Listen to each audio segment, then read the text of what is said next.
लक्ष्मी के दो वाहन हैं, एक तो लक्ष्मी का वाहन है उल्लू और दूसरा है गरुड़। अगर लक्ष्मी को केवल याद करोगे तो लक्ष्मी केवल उल्लू पर बैठकर आएगी, और जब उल्लू पर बैठकर आएगी तो जीवन भर उल्लू बनाएगी। लक्ष्मी का एक वाहन है उल्लू और दूसरा वाहन है गरुड़। अगर नारायण के साथ याद करोगे तो लक्ष्मी नारायण के साथ गरुड़ पर बैठकर आएगी, और जो गरुड़ पर बैठकर लक्ष्मी आती है वो जीवन में कभी जाती नहीं है। जैसे हमारी माताएं विराजमान हैं, अगर अकेली आई होंगी तो समय से जाने की घर चिंता रहती है, और अगर इनका पति भी साथ में आया होगा तो कोई बात नहीं, पति साथ में चाहे कितनी देर लग जाए। लक्ष्मी सदा नारायण की है, नारायण की ही रहेगी। शिशुपाल ने पाना चाहा तो भगवान लक्ष्मी का हरण करके ले गए। शिशुपाल को लक्ष्मी नहीं मिली, लक्ष्मी स्वयं माता रुक्मिणी है। और आज माता लक्ष्मी का विवाह स्वयं भगवान कृष्ण के साथ हुआ। समय बीता, रुक्मिणी के गर्भ से एक सुंदर बालक का जन्म हुआ। उस बालक का नाम प्रद्युम्न पड़ा, और प्रसूता ग्रह से ही हरण करके ले गया। कौन? बोले सम्रासुर दैत्य। एक बार सम्रासुर दैत्य ने पूछा नारद जी से, हम कैसे मरेंगे? तो बोले भगवान कृष्ण के जो पहला पुत्र होगा उसके कारण उसी से तुम्हारी मृत्यु होगी। तो जैसे ही भगवान कृष्ण के पहला पुत्र माता रुक्मिणी के गर्भ से प्रद्युम्न हुआ, तो सम्रासुर ने सोचा क्यों ना पहले इसको ही ठिकाने लगा दें, जब यही नहीं रहेगा तो हमारी मृत्यु कहां से होगी। तो सम्रासुर आया तो प्रसूता ग्रह से ही प्रद्युम्न का हरण करके ले गया, और इसने एक नदी समुद्र में फेंक दिया। तो एक बड़ी सी मछली ने प्रद्युम्न को अपने अंदर मुख के द्वारा पेट में ले लिया, निगल लिया। एक मछुआरे ने जाल फेंका तो मछली फंस गई। अच्छा, मछली फंसी तो कहां ले गया बेचने के लिए? बोले सम्रासुर के यहाँ। और सम्रासुर के यहाँ जैसे मछली का पेट फाड़ा गया तो उसमें से बच्चा निकला। हाँ, कौन हो? बोले मछली का बेटा, मछली का बच्चा। तो जैसे सम्रासुर से कहा, बोले यहाँ मछली के पेट से एक बेटा बच्चा मछली का, तो कहा इसका लालन पालन कौन करेगा? बोले हम ही इसको रख लेते हैं। तो सम्रासुर ने ही उस प्रद्युम्न को रख लिया। और यहाँ पर प्यारे प्रद्युम्न कौन है? बोले स्वयं कामदेव ही प्रद्युम्न बनकर आए। काम जो था वही प्रद्युम्न बनकर भगवान कृष्ण के यहाँ उसका जन्म हुआ। जिस समय कथा आती है, तारकासुर नाम का राक्षस पैदा हुआ, ब्रह्मा जी से वरदान मांगा। तारकासुर ने ब्रह्मा जी से कहा कि मेरी मृत्यु शंकर भगवान के पुत्र से हो। अब शंकर भगवान तो समाधि में, अब एक आध दो दिन के लिए तो शंकर भगवान की समाधि रहती नहीं है। अरे शंकर भगवान तो समाधि लग जाए तो कौन लाखों वर्ष बीत जाएं। तो उसने लेकिन ब्रह्मा जी से वरदान मांगा कि हमारी मृत्यु हो तो शंकर भगवान के पुत्र से हो। अब शंकर भगवान के पुत्र तो शंकर भगवान तो समाधि में। तो उसी समय देवताओं ने आपातकालीन मीटिंग किया।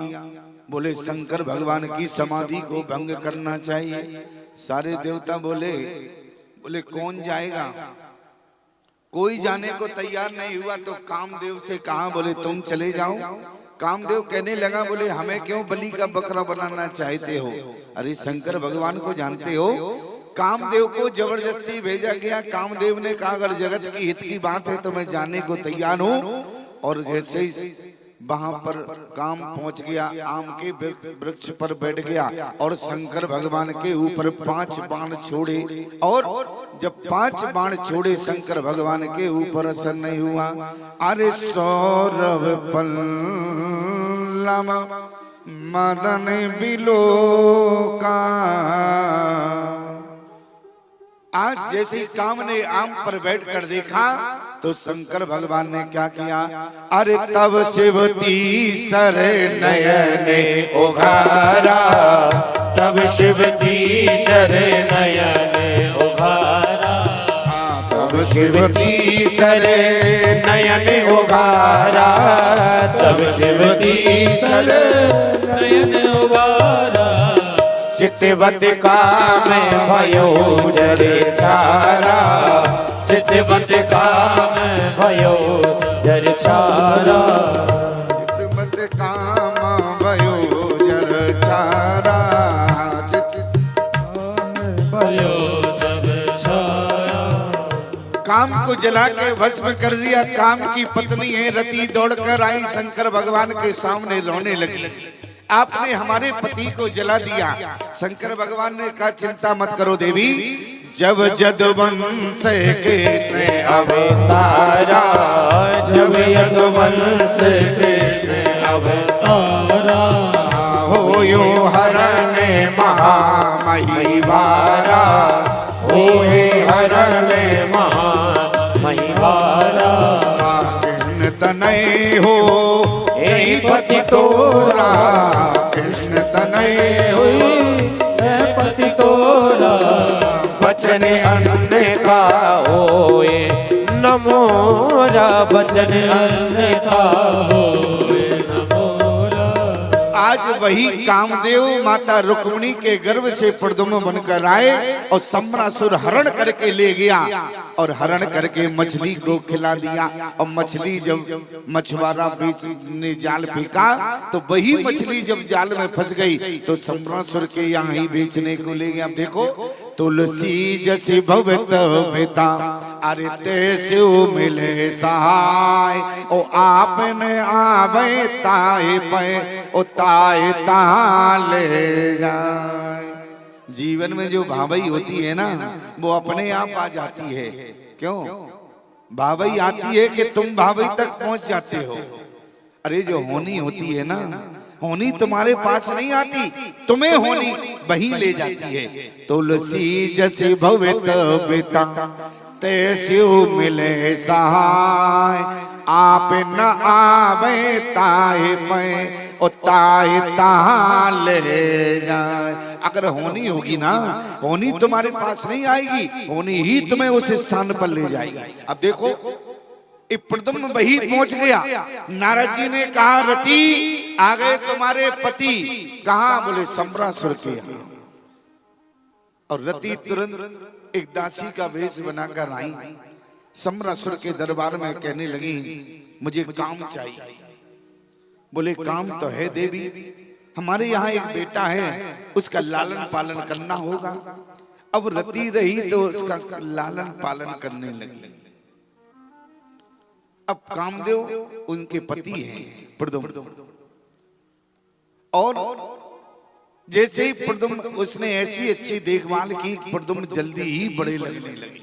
और प्रद्युम्न जैसे ही बड़े हो गए, प्रद्युम्न ने कहा एक दिन तुम्हारी आंखों में मुझे दूर दूर तक मातृत्व नहीं दिखता, जो माँ का प्रेम होता है वो तुम्हारी आंखों में नहीं दिखता।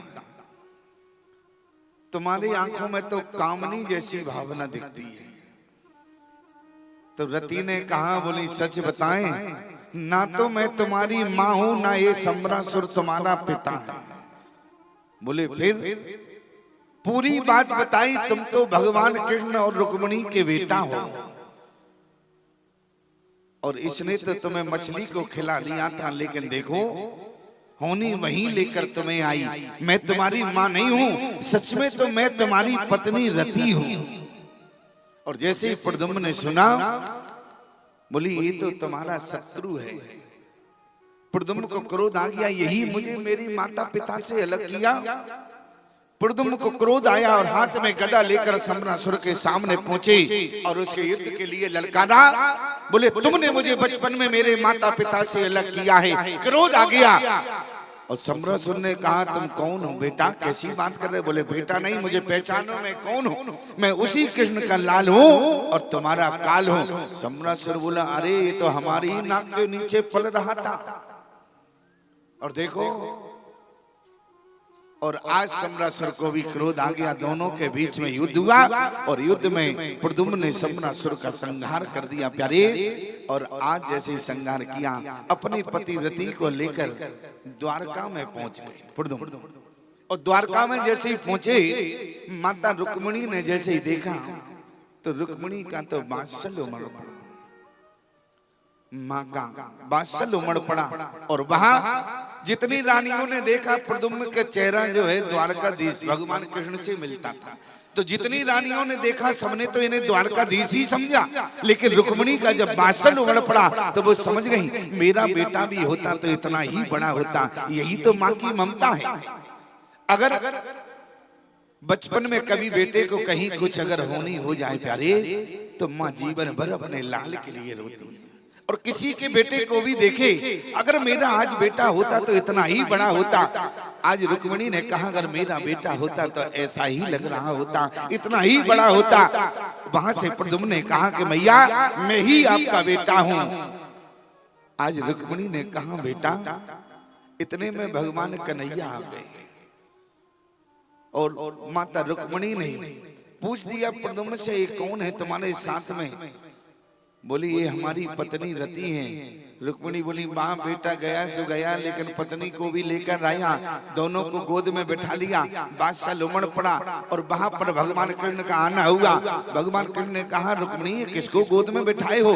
मैया रुक्मिणी ने कहा यही हमारा बचपन का प्रद्युम्न है जो हरण हो गया था, ये वह देखो लौट कर आ गया, साथ में अपनी पत्नी को भी लेकर आया है।